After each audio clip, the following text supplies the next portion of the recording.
नमस्कार, आप देख रहे हैं 5 की बात और मैं हूं नगमा। दिल्ली सरकार ने वैक्सीन सप्लाई में कमी को लेकर लगातार केंद्र सरकार पर निशाना साधा है। आज भी डिजिटल प्रेस कॉन्फ्रेंस करके दिल्ली के deputy chief minister Manish Sisodia ने कहा है कि दिल्ली सरकार ने 1.34 करोड़ टीके की मांग की थी। 67 लाख कोविशील्ड और 67 लाख कोवैक्सीन की मांग की गई थी। कोवैक्सीन बनाने वाली कंपनी ने चिट्ठी लिखकर मना कर दिया है और उनका कहना है कि तय मात्रा से ज्यादा नहीं दे सकते। केंद्र ही तय करेगा कि किसको कब और कितनी वैक्सीन मिलेगी। ऐसे में दिल्ली में कोवैक्सीन की सप्लाई अब बंद है। कोवैक्सीन वाले 100 टीका केंद्र बंद करने पड़े हैं। केंद्र से मांग है कि वो टीके का उत्पादन बढ़ाए, फॉर्मूला शेयर करके दूसरी कंपनियों से भी टीका बनवाए। केंद्र सरकार टीके का निर्यात बंद करे, विदेशों में जहां टीका उपलब्ध है वहां से मंगाया जाए।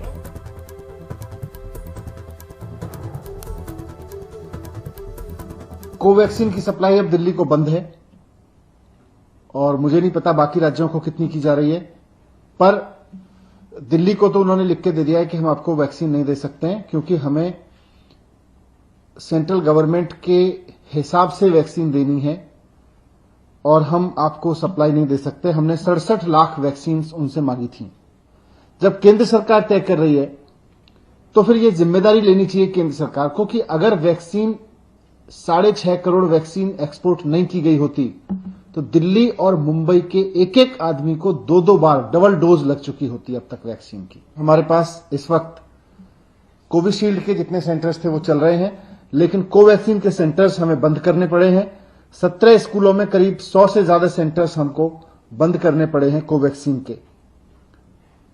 मैं फिर से रिक्वेस्ट करूंगा केंद्र सरकार से कि देश में, राष्ट्र में इस समय जो संकट है उसकी गंभीरता को समझें और एक राष्ट्र की सरकार की भूमिका निभाएं। मनीष सिसोदिया जी ने कहा कि भारत बायोटेक का एक चिट्ठी आया हुआ है।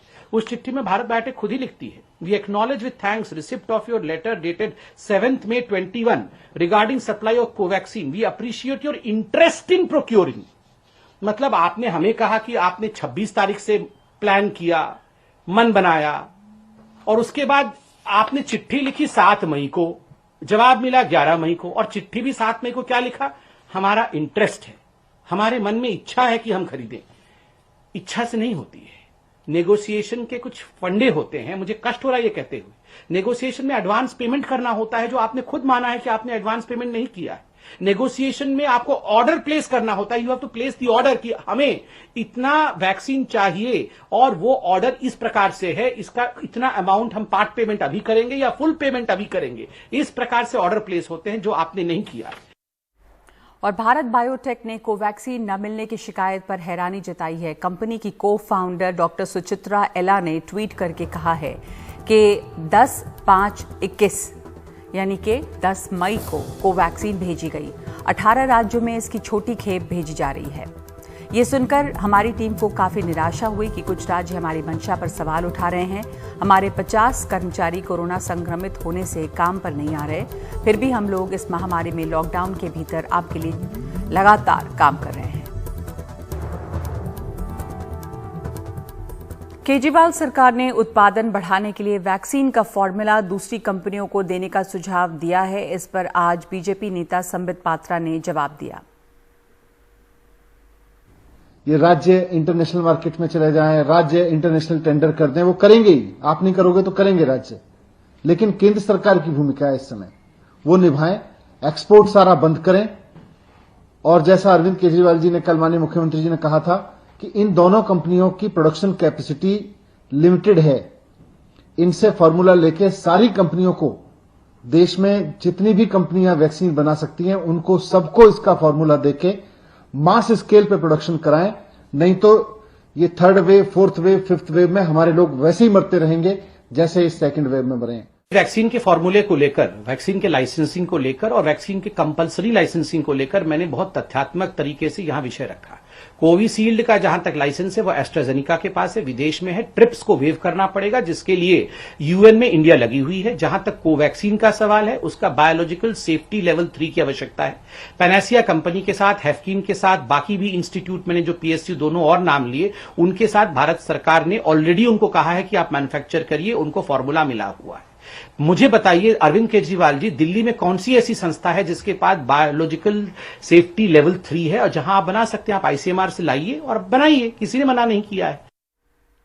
दिल्ली में कोवैक्सीन के स्टाफ की किल्लत है, जिसके चलते बताया गया था कि आज से वो टीकाकरण केंद्र बंद हो जाएंगे जहां पर कोवैक्सीन लगती है। हमारे संवाददाता शरद शर्मा ने दक्षिणी दिल्ली के मोती बाग के ऐसे टीकाकरण केंद्र का जायजा लिया तो वहां टीकाकरण इसलिए बंद हो गया क्योंकि आज स्टॉक नहीं आया था, जबकि रानी झांसी रोड पर स्टॉक उपलब्ध था, इसलिए टीकाकरण चल रहा था। शरद शर्मा की ये रिपोर्ट। दिल्ली में 18 से 44 साल के लोगों के लिए उन टीकाकरण केंद्रों का क्या हाल है जहां पर कोवैक्सीन नाम की वैक्सीन लगाई जा रही थी, ये बताने के लिए मैं दक्षिणी दिल्ली के मोती बाग के एक सरकारी स्कूल में आया हूं। ये सेंटर है कोवैक्सीन का, देखिए यहाँ पे ये लिखा भी हुआ है। इस केंद्र पर कोवैक्सीन ही लगाई जाती है, लेकिन आज यहाँ पर सन्नाटा पसरा हुआ दिखाई दे रहा है। मैं उस जगह चलता हूँ जहाँ पर टीके लगाए जाते हैं, लेकिन आज यहाँ पर बिल्कुल सन्नाटा पसरा हुआ है। सन्नाटा पसरने का मतलब भी ये है कि यहाँ पर आज वैक्सीनेशन नहीं हो रहा है। इस जगह भी देखिए, ये टीका लगाने का बंदोबस्त है। अगर आप गए हों या आपने इससे पहले भी देखा हो तो यहाँ पर यही होता है, टीके लगाए जाते हैं, लेकिन आज यहाँ टीकाकरण नहीं दिखाई दे रहा है। सर, अपना नाम बता दीजिए। मेरा नाम है तरुण रंजन।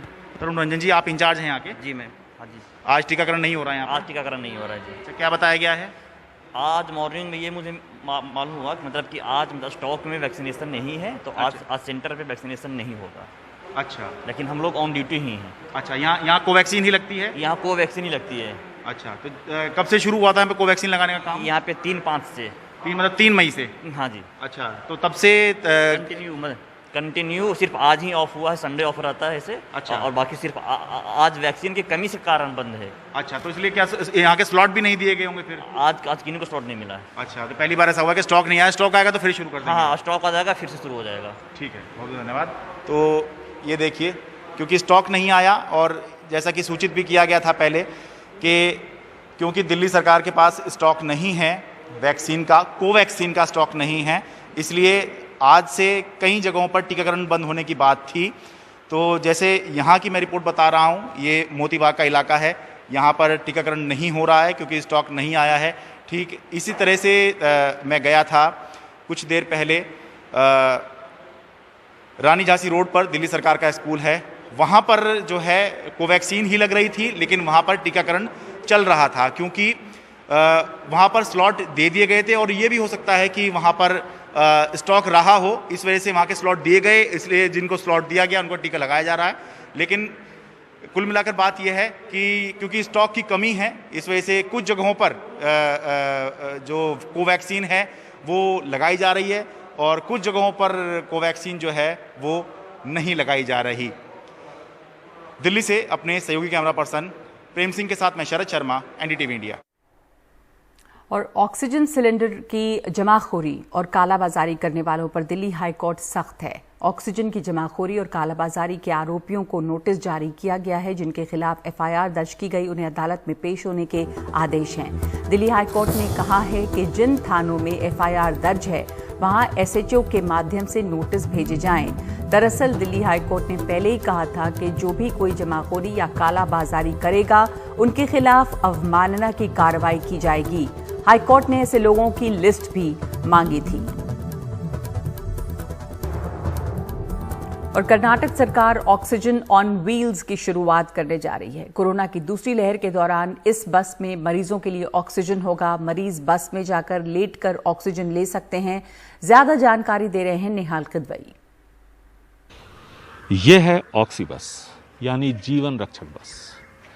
इसमें कोविड-19 से संक्रमित 8 मरीजों को एक साथ ऑक्सीजन दिया जा सकता है और इन बसेस को उन अस्पतालों के बाहर खड़ा किया जाएगा जहां कोविड-19 के सबसे ज्यादा मरीज आते हैं। बस के अंदर 2 बड़े सिलेंडर सामने दिखते हैं, एक ये है और एक देखिए हमारे कैमरा पर्सन गोविंद मूर्ति के दाहिनी तरफ। ये 2 बड़े सिलेंडर हैं ताकि अगर मरीज ज़्यादा आ जाएं या किसी को ज़्यादा सिलेंडर की ज़रूरत हो तो इससे उसको सप्लाई किया जाएगा। और साथ ही साथ हर सीट के साथ छोटे छोटे सिलेंडर लगे हुए हैं। जो जानकारी हमें दी गई है उसके मुताबिक मरीज़ की ज़रूरत के हिसाब से 4 से 6 घंटे मरीज़ों को यहाँ से ऑक्सीजन लगातार सप्लाई किया जाएगा। देखिए हर सीट के नीचे एक सिलेंडर है और वहाँ पर पंप भी लगा हुआ है। जब दाहिनी तरफ कैमरा पैन होगा तब आपको दिखेगा। और साथ ही साथ इसका इंतज़ाम भी किया गया है कि मरीज़ों को जहाँ तक इस अफरा तफरी के माहौल में जहाँ तक उनकी मदद की जा सके, जहाँ तक उनको आराम दिया जा सके, उसकी पूरी कोशिश यहाँ पर की गई है। फिलहाल ऐसी 20 बसें बीबीएमपी ने बनवाई हैं। इन बसेज में कोविड-19 से संक्रमित मरीज होंगे। ऐसे में ड्राइवर और कंडक्टर की हिफाजत का भी पुख्ता इंतजाम किया गया है। देखिए ये जो चैम्बर है जिसमें ड्राइवर और कंडक्टर बैठेंगे वो पूरी तरह से सील है और उन्हें पीपीई किट पहनना अनिवार्य होगा। और साथ ही साथ दूसरे जो मेडिकल प्रोफेशनल्स हैं वो भी यहाँ पर रहेंगे ताकि इन सिलेंडर्स को ऑपरेट कर सकें और जो मरीज़ हैं उन पर नज़र रख सकें। ऐसी फ़िलहाल 20 बसें बनवाई गई हैं और जल्द ही इन सभी बसेस को बेंगलुरु के उन अस्पतालों के बाहर खड़ा किया जाएगा जहां सबसे ज़्यादा कोविड-19 के संक्रमित मरीज आ रहे हैं। वक्त वक्त पर इनका लोकेशन बदलता रहेगा। यहाँ पर 24 घंटे ऑक्सीजन की सप्लाई होगी और जैसे ही बेड खाली होगा यहाँ से मरीज को अस्पताल में ऑक्सीजन या वेंटिलेटर का जो बेड है वो उनको दिया जाएगा। यानी कोशिश ये है कि अफरा तफरी का माहौल जैसा कि हमने दिल्ली में देखा, उत्तर प्रदेश में देखा और दूसरे कई राज्यों में देखा, वैसे हालात कर्नाटक में पैदा न हो। बेंगलुरु से कैमरामैन गोविंद मूर्ति के साथ निहाल खिदवई, एनडीटीवी इंडिया। पंजाब के गुरु गोविंद सिंह मेडिकल कॉलेज और हॉस्पिटल में पीएम केयर्स फंड से मिले कई वेंटिलेटर बेकार पड़े हुए हैं। कोरोना महामारी के दौर में जब अस्पतालों में लोग वेंटिलेटर के अभाव में मर रहे हैं तब भी इन वेंटिलेटर्स का यूं धूल फांकना सिस्टम पर सवाल खड़ा करता है। आज सुबह पंजाब के कोटकपुर से आम आदमी पार्टी के विधायक कुलतार सिंह संगवान ने तस्वीर ट्वीट कर पंजाब के मुख्यमंत्री कैप्टन अमरिंदर सिंह से अस्पतालों में कोरोना मरीजों के लिए इनके इस्तेमाल की अपील की। इससे पहले 11 अप्रैल को केंद्रीय स्वास्थ्य मंत्रालय के सचिव राजेश भूषण ने पंजाब के मुख्य सचिव को चिट्ठी लिखकर कहा था कि राज्य को 809 वेंटिलेटर दिए गए हैं लेकिन अब तक सिर्फ 558 ही इंस्टॉल हुए हैं। राजेश भूषण ने बाकी बचे 251 वेंटिलेटर्स को भी जल्द इस्तेमाल में लाने का निर्देश दिया था। रोज वेंटिलेटਰਾਂ ਦੀ ਕਮੀ ਕਾਰਨ ਦੇਸ਼ ਦੇ ਵਿੱਚ ਪੇਸ਼ੈਂਟ ਮਰ ਰਹੇ ਆ, ਪੰਜਾਬ ਦੇ ਵਿੱਚ ਪੇਸ਼ੈਂਟ ਮਰ ਰਹੇ ਆ ਔਰ 6 ਦਰਜਨ ਦੇ ਕਰੀਬ ਵੈਂਟੀਲੇਟਰ ਜਿਹੜੇ ਪੀਐਮ ਕੇਅਰ ਦੇ ਵਿੱਚੋਂ ਆਏ ਸੀ ਉਹ ਅਨਯੂਜ਼ਡ ਪਏ ਆ ਮੈਡੀਕਲ ਕਾਲਜ ਫਰੀਦਕੋਟ ਔਰ ਪੰਜਾਬ ਗਵਰਨਮੈਂਟ ਦੀ ਇੰਨੀ ਨਾ ਅਹਿਲੀਅਤ ਹੈ ਕਿ ਉਹਨਾਂ ਨੂੰ ਠੀਕ ਨਹੀਂ ਕਰਾ ਸਕੇ ਹਜੇ ਤੱਕ। ਉਹ ਠੀਕ ਕਰਾਓ ਕੈਪਟਨ ਅਮਰਿੰਦਰ ਸਿੰਘ ਜੀ, ਇਹ ਘਰੇ ਬੈਠ ਕੇ ਕੁਝ ਨਹੀਂ ਹੋਣਾ। ਇਸ ਲੋਕਾਂ ਦਾ ਹੁਣ ਸਮਾਂ ਹੈ ਵੀ ਲੋਕਾਂ ਦਾ ਆਪਾਂ ਹੱਥ ਫੜੀਏ। लेकिन कांग्रेस नेता जयवीर शेरगिल ने ये कहकर के वेंटिलेटर खराब हैं इस खबर को कुछ अलग ही मोड़ दे दिया है। उन्होंने लिखा है कि पंजाब गुरु गोविंद सिंह मेडिकल कॉलेज को पीएम केयर्स फंड से मिले 80 में से 71 वेंटिलेटर खराब निकले। फंड अब भी गुप्त है लेकिन अब ये फैक्ट ओपन सीक्रेट है कि बीजेपी सरकार लोगों की जिंदगी से खिलवाड़ कर रही है। बीजेपी हमें परवाह नहीं का रवैया कोरोना की आग को और भड़का रहा है। जब ये विजुअल्स आए हैं उसके बाद सेंटर ने 11 अप्रैल का वो लेटर शो किया है कि अगर आप केंद्र सरकार ने राज्य सरकार को, चीफ सेक्रेटरी को ये पत्र लिखकर कहा था कि अगर आपको कोई भी इशू आता है फिक्स करने में या इंस्टॉलेशन में या कोई टेक्निकल इशू भी डेवलप होता है तो आप जरूर सूचना दें, हम इसको फिक्स करने की कोशिश करेंगे। ऐसी शिकायतें मैं बता दूं कि सिर्फ फरीदकोट मेडिकल कॉलेज हॉस्पिटल की नहीं है, इसके अलावा कुछ हफ्ते पहले मोहाली जिले के भी प्राइवेट हॉस्पिटल्स में जहां पीएम केयर्स के थ्रू ही वेंटिलेटर गया था उसमें कुछ टेक्निकल इंस्टॉलेशन की प्रॉब्लम थी। लेकिन सिर्फ टेक्निकल इंस्टॉलेशन की प्रॉब्लम नहीं है पंजाब में, स्पेशलिस्ट जो उसको यूज कर सकें, उसको चला सकें, उसकी भी संख्या में कमी है, उसकी भी कमी है। इस वजह से कई अस्पतालों में जहां पीएम केयर्स फंड के थ्रू वेंटिलेटर गए हों या वैसे भी वेंटिलेटर मौजूद हों वो यूज नहीं हो सका है। इस बीच में अब राज्य सरकार का एक रिएक्शन आया है कि उन्होंने 6 तारीख को इस लेटर का जवाब भी दिया था और उस जवाब में ये तफसील बताई गई थी कि किस तरह की परेशानी आ रही है। केंद्र को इससे भी अवगत कराया गया था कि शायद कंपनी की तरफ से इंस्टॉलेशन में देरी हो रही है। लेकिन ये एक क्लासिक एग्जाम्पल है कि हेल्थ जैसी इशू को लेके जब पंजाब जो है एक ऐसा राज्य है जो देश में सबसे ज्यादा इसकी मोर्टेलिटी रेट है कोविड को लेके, केसेस भी बढ़ रहे हैं, मौत का दर जो है राष्ट्रीय एवरेज से ज्यादा है, इसके बावजूद केंद्र और राज्य जो हैं पत्र लिखकर एक दूसरे को अवगत तो करा रहे हैं लेकिन जमीनी हकीकत या जमीन पर उस पर कोई कार्रवाई फिलहाल नहीं दिखती हुई दिख रही है। पिछले साल जब कोरोना के मामले बढ़ने लगे तब देश को वेंटिलेटर्स की याद आई। पहले ज्यादातर वेंटिलेटर्स भारत में विदेशों से आते थे, वहां की संस्थाओं से प्रमाणित, लेकिन पीएम केयर फंड से पिछले साल 2000 करोड़ रुपए के वेंटिलेटर खरीद की बात हुई और मेड इन इंडिया का नारा दिया गया और कई जगह पर, लेकिन अलग अलग राज्यों में ऐसे कई वेंटिलेटर जो हैं वो बेकार पड़े हैं। कई अस्पतालों में तो डॉक्टरों ने लिख दिया कि ये वेंटिलेटर इतनी बुरी हालत में हैं कि वो इससे काम नहीं कर सकते। अनुराग द्वारी की रिपोर्ट। भोपाल का सबसे बड़ा सरकारी अस्पताल हमीदिया, यहाँ एक कोरोना मरीज को कोविड वार्ड 3 में भर्ती किया गया, वेंटिलेटर पर रखा गया, लेकिन परिजनों ने बताया 3 मई को वेंटिलेटर अचानक बंद हो गया जिससे मरीज की मौत हो गई। अस्पताल मशीन से मौत की बात नकारता रहा, लेकिन एनडीटीवी के हाथ वो खत लिखा जो डॉक्टरों ने पहले ही प्रशासन को लिखा था। साफ कहा पीएम केयर फंड से मिले वेंटिलेटर गड़बड़ हैं, न ऑक्सीजन फ्लो आता है, न प्रेशर बनता है, चलते चलते मशीन बंद हो जाती है, ऐसे में मरीज की जान बचाना मुश्किल है। हालांकि मंत्री जी कहते हैं सब ठीक है। पीएम रिलीफ फंड से आए हुए वेंटिलेटर खराब क्वालिटी के हैं, कहीं भी ऐसी जानकारी नहीं मिली। अब ये तो मशीन है, बहुत बार कोई पीस में कहीं गलती आ जाती है, पर किसी पर्टिकुलर मत से आए हुए वेंटिलेटर खराब है ऐसी कोई जानकारी नहीं है। मैं तो बहुत धन्यवाद दूंगा इस देश के यशस्वी प्रधानमंत्री जी को कि उन्होंने देश में लगातार स्वास्थ्य सेवाओं के उन्नयन के लिए काम किया है और हमें इतनी बड़ी संख्या में वेंटिलेटर प्रोवाइड किए हैं। पीएम केयर से अगर इतने ज़्यादा वेंटिलेटर आए तो क्या इस्तेमाल हो रहे हैं कैसे? इसकी बानगी 4 संभाग के 5 बड़े अस्पतालों से देखिए। सागर से राकेश तिवारी ने बताया कि बीएमसी में पीएम केयर से मिले वेंटिलेटर में 28 दिसंबर को शॉर्ट सर्किट होने की वजह से आग लग गई थी। आज यहाँ 72 वेंटिलेटर है, लेकिन सिर्फ 5 वेंटिलेटर का कोविड आईसीयू में इस्तेमाल हो रहा है, बाकी स्टोर रूम में धूल खा रहे हैं। जैसे सुना है कि सूत्रों द्वारा कि ऐसी 67 हैं जो वेंटिलेटर खराब है, 5-6 ही चल रहे हैं। नहीं, ये बात गलत है, ऐसे नहीं कुछ खराब है, बाकी अधिकांश चल रहे हैं, जो खराब हैं। शहडोल से विनय तिवारी ने बताया कि यहाँ 24 वेंटिलेटर पीएम केयर से मिले हैं। डॉक्टर कह रहे हैं मशीनें एडवांस हैं इसलिए चलाने में दिक्कत है। वेंटिलेटर खराब नहीं है, वेंटिलेटर में ऑपरेशनल दिक्कत आ रही है और संबंधित कंपनी के इंजीनियर को बतला दिया गया है। अतिशीघ्र वो आके इसमें आवश्यक सुधार एवं आवश्यक कार्य करेंगे जिससे वेंटिलेटर चालू हो जाए। आदिवासी बहुल अलीराजपुर से अजहर चंदेरी बताते हैं कि यहाँ 4 वेंटिलेटर हैं, लेकिन दिखाने के लिए, क्योंकि चलाने वाले विशेषज्ञ नहीं हैं। अभी हमारे पास 2 पीएम केयर फंड से हमको मिले थे वो हैं और 2 दूसरे वेंटिलेटर, इस तरह से 4 वेंटिलेटर हमारे पास हैं और बायोपिक मशीन भी है जो कि लायंस क्लब द्वारा दी गई थी। इनका यूज हम अभी एनेस्थेटिस्ट को बोला है तो वो यूज इसका शुरू करेंगे, और जो इसके लिए फिजिशियन और जो ट्रेन टेक्नीशियन चाहिए वो हमारे पास नहीं है, इसलिए हम अभी तक थोड़ा इसको शुरू नहीं कर पाए। कटनी से आरबी गुप्ता ने बताया कि पीएम केयर से 2 वेंटिलेटर पिछले साल ही मिले, लेकिन इसका इस्तेमाल शुरू नहीं हुआ। डॉक्टर साहब कंपनी को खत ही लिखते रहे।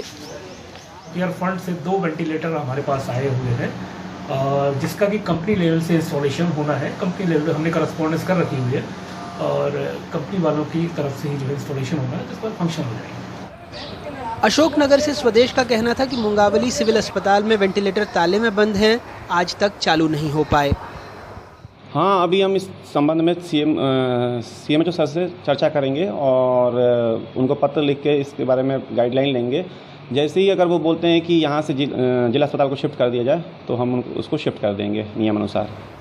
कोरोना से पहले मध्य प्रदेश में कुल 993 वेंटिलेटर उपलब्ध थे, यानी करीब 75,000 लोगों के लिए एक वेंटिलेटर। केंद्र से मध्य प्रदेश को अब 1205 वेंटिलेटर मिले हैं। राज्य में फिलहाल कोरोना के ही 1,11,223 एक्टिव मरीज हैं। पड़ोसी छत्तीसगढ़ के बालोद जिला अस्पताल से जयप्रकाश ने बताया कि वहां 6 वेंटिलेटर हैं, लेकिन इंस्टॉल सिर्फ 2 ही हो पाए हैं। मैं समझता हूं कि एमडी मेडिसिन मेडिकल स्पेशलिस्ट और बढ़ाना चाहिए जिले में, जिससे कोविड पेशेंट को फायदा मिल सके और वेंटिलेटर की संचालन में सुविधा हो। अगस्त 2020 में स्वास्थ्य मंत्रालय ने सूचना के अधिकार के तहत एक सवाल के जवाब में बताया था कि 2 कंपनियां वेंटिलेटर के ट्रायल में फेल हो गई हैं। ये वही 2 कंपनियां थीं जिन्हें पीएम केयर फंड के तहत वेंटिलेटर बनाने का अनुबंध मिला था। पिछले साल पीएम केयर फंड से लगभग 2,000 करोड़ रुपए में 50,000 वेंटिलेटर खरीदने की बात कही गई थी। छत्तीसगढ़ ने अब ये तक दावा किया है कि केंद्र से पीएम केयर फंड से राज्य को 230 वेंटिलेटर मिले। इसमें 60 वेंटिलेटर डीएल कंपनी और 70 वेंटिलेटर एक्वा कंपनी के थे। केंद्र सरकार ने वेंटिलेटर की सीधे सप्लाई की। इसे खरीदने के लिए कोई राशि राज्य को नहीं भेजी गई, जिसमें से कई वेंटिलेटर अब काम नहीं कर रहे हैं। देश भर में लगभग 2 लाख से ज्यादा मरीज वेंटिलेटर सपोर्ट पर हैं, 10 लाख से ज्यादा ऑक्सीजन पर। ऐसे वक्त में डॉक्टरों की चाहत है तो सिर्फ इतनी कि उन्हें बीमारियों से जूझना पड़े, खराब उपकरणों से नहीं। मध्य प्रदेश और छत्तीसगढ़ में अपने ब्यूरो सहयोगियों और भोपाल में कैमरा पर्सन रिजवान खान के साथ अनुराग द्वारी, एनडीटीवी इंडिया। दिल्ली एनसीआर के गांव में भी अब कोरोना संक्रमण फैल रहा है। ग्रेटर नोएडा के गांव खैरपुर, गुजर, जलालपुर, सैनी और मिलक के गांव में कोरोना के सैकड़ों मरीज हैं। गांव वालों की शिकायत पर आज स्वास्थ्य विभाग की टीम खैरपुर, गुजर का दौरा करके एंटीजन टेस्ट कर रही है।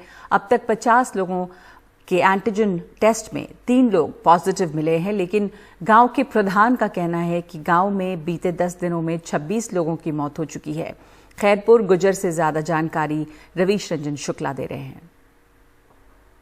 कोरोना का संक्रमण किस तरह गांव में फैल चुका है, इसकी एक बानगी है खैरपुर गुजर का ये गांव, जो कि दिल्ली से महज 35 किलोमीटर दूर है।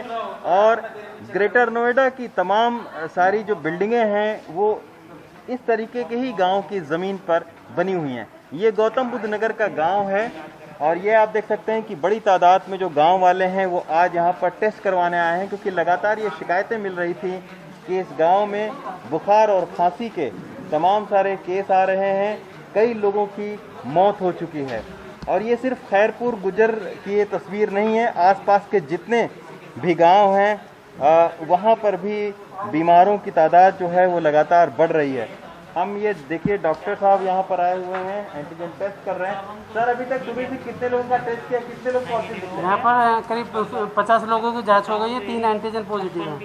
3 एंटीजन पॉजिटिव हैं। और जो आरटीपीसीआर टेस्ट होता है वो किया आपने? आरटीपीसीआर किया सभी लोगों का, उनकी रिपोर्ट 36 घंटे में आ जाएगी। 36 घंटे ऑनलाइन। तो आपको क्या लग रहा है कि लक्षण दिख रहे हैं? लक्षण एसिम्टोमेटिक है, किसी को फीवर वगैरह, माइल्ड फीवर वगैरह है।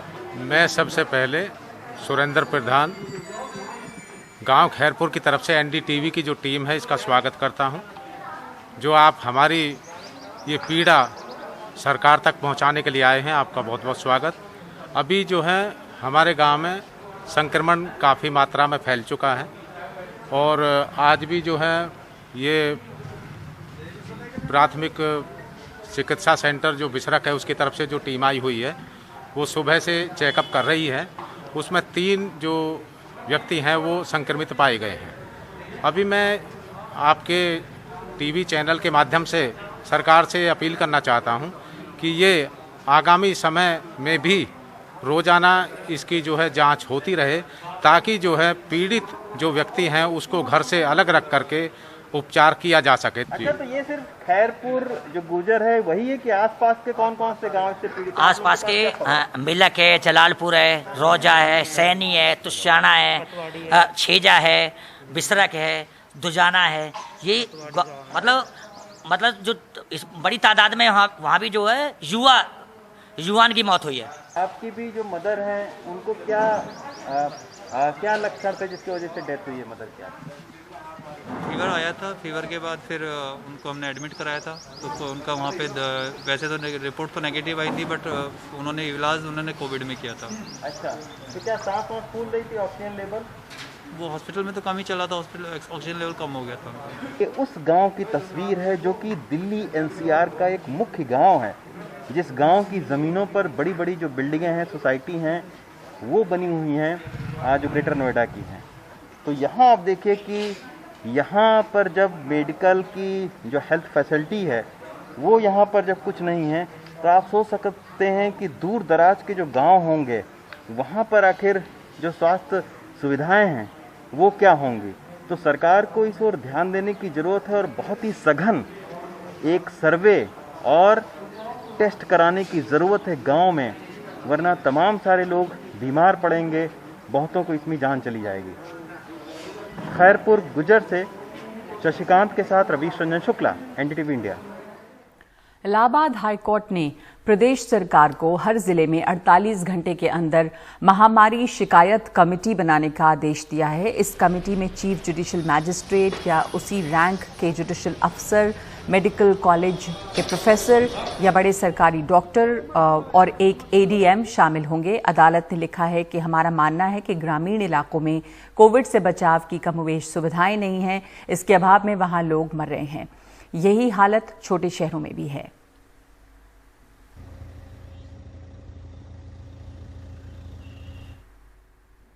और दिल्ली में 7 महीने की प्रेग्नेंट डॉक्टर डिंपल अरोड़ा चावला की कोरोना से मौत हो गई है। वो 11 अप्रैल को कोरोना संक्रमित हुई थीं। 2 हफ्ते बाद 25 अप्रैल को गर्भ में ही उनके बच्चे की मौत हो गई और उसके अगले दिन वो भी नहीं बच पाई।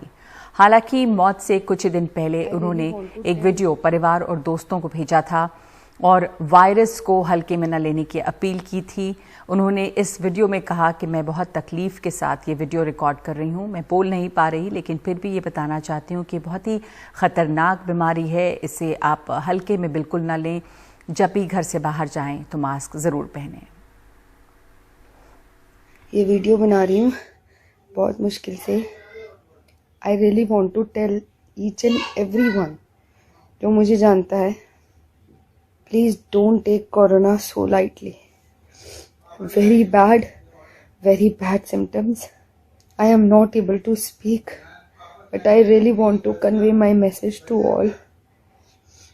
Please wear mask whenever you go outside, whenever you interact with people. Either it is outside, either at home, for your near one and dear one's safety.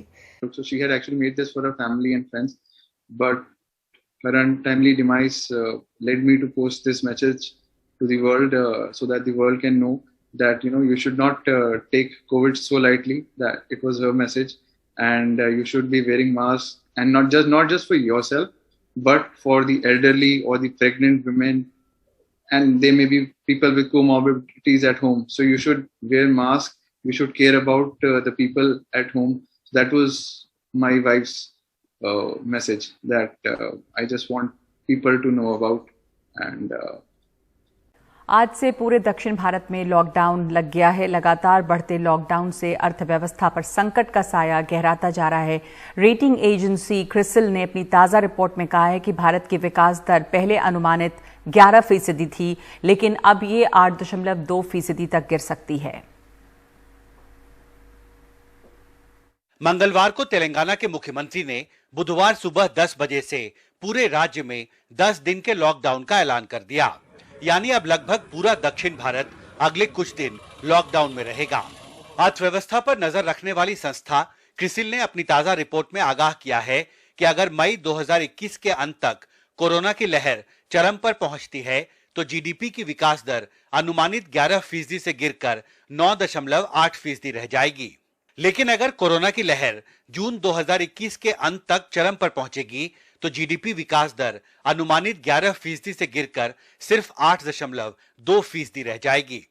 CRISIL के मुताबिक पहली लहर के मुकाबले कोरोना की दूसरी लहर के दौरान लॉकडाउन कम सख्त है, लेकिन उसकी फ्रीक्वेंसी ज्यादा है। रेटिंग एजेंसी ने जीडीपी की बेस फोरकास्ट को 11% पर बहाल रखा है, लेकिन उसके नीचे गिरने का अंदेशा भी जताया है। कोविड 2.0 की जो लहर इस वक्त भारत में चल रही है उसने स्मॉल मीडियम एंटरप्राइजेस को भी बहुत बुरी तरह से प्रभावित किया है। आप खुद ही बताएं, यदि यूनिट एक एक महीने तक लॉकडाउन हैं तो वो कैसे अपने जो उनकी कंप्लायंसेस हैं या पेमेंट्स हैं स्टैट्यूटरी, उनको कैसे दे पाएंगी, वर्कर्स का कैसे पेमेंट कर पाएंगी। क्रिसिल दूसरी भारतीय रेटिंग एजेंसी है जिसने पहले अनुमानित जीडीपी दर में गिरावट का अंदेशा जताया है। इससे पहले इंडिया रेटिंग्स एंड रिसर्च ने कहा कि अगर मई के मध्य तक कोरोना के मामले घटने लगे तो विकास दर पहले के अनुमानित 10.4% से घटकर 10.1% रह जाएगी। स्थितियाँ काफ़ी तेज़ी से बदली। मार्च और अप्रैल के महीने में जिस हिसाब से कोविड का दूसरा वेव आया जो कि अभी तक चल रहा है, तो इसके मद्देनज़र हमने अपने जीडीपी ग्रोथ को रिवाइज़ किया और रिवाइज़ करके अब हमने उसे 10.1% पे रखा है। मूल स्थिति ये है कि ये जो सेकेंड वेव ऑफ कोविड-19 है, इसका जो असर है वो पहले वेव से कहीं ज़्यादा व्यापक है। तेलंगाना में लॉकडाउन के ऐलान के साथ ही दक्षिण भारत के साथ साथ अब पूरे देश में आर्थिक दृष्टिकोण से महत्वपूर्ण लगभग सभी राज्यों में लॉकडाउन लगाया जा चुका है। जाहिर है इस लॉकडाउन का बिजनेस और व्यापार पर देश के एक बड़े हिस्से में असर पड़ना शुरू हो गया है और अब कोरोना महामारी का साया एक बार फिर भारतीय अर्थव्यवस्था पर गहराता जा रहा है। दिल्ली से हिमांशु शेखर, एनडीटीवी इंडिया।